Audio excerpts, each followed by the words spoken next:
galing C6 papuntang highway. Yan. Balita ko wala nang daanan dito papuntang highway. Sinarado na yata eh.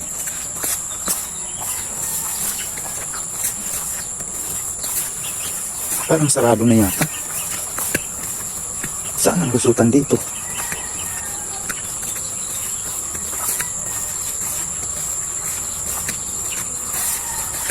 Trespassing yata ako dito.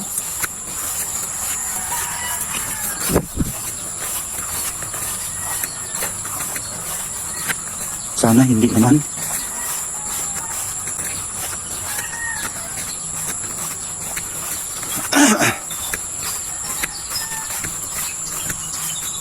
Tingnan ko kung may lusutan dito. Kasi sabi ng tao na pumunta doon sa C6 na kasalubong ko, may lusutan daw dito papunta doon sa highway.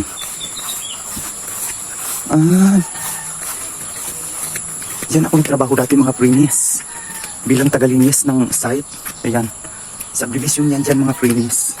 Matagal ako dito nagtrabaho. Halos 1 taon din ako dyan. May lusutan pala dito. Buti naman na isipan kong dumaan dito. Kasi doon sa dinadaanan ko ang layo eh. Paikot eh. Ayan.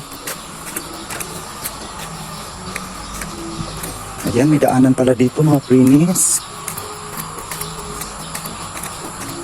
Buti alam ko na mga prenis. Oh, di ba? Ayan yung ano, ginagawa namin subdivision dati mga prenis. Ang ganda ng mga housing dyan mga prenis. Ito kasi ay likuran na side yan.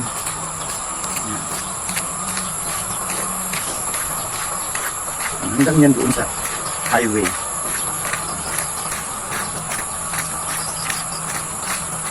Grabe ang puno ng akasya mga prenis. Oh, ang laki.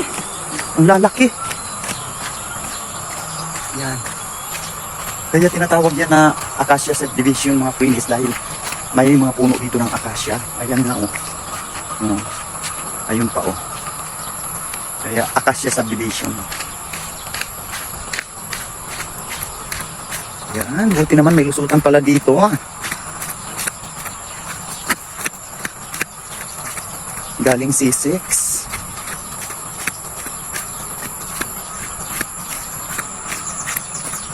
Ayan, malapit na tayo sa highway. Hindi naman siya highway, kalsada. Pero malaking kalsada.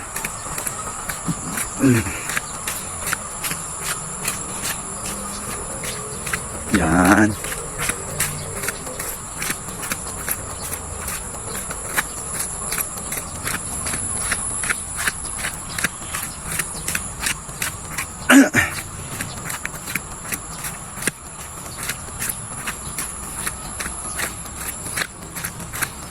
Yan, ito na yun. Ito na yun mga prenis.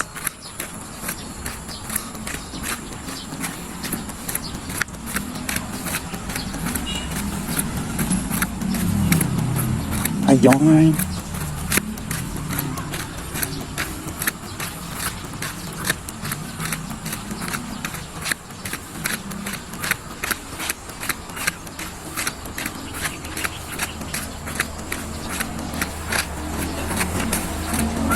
Ayan, nandito na tayo mga prenis. Salamat sa inyong panonood. Bye-bye.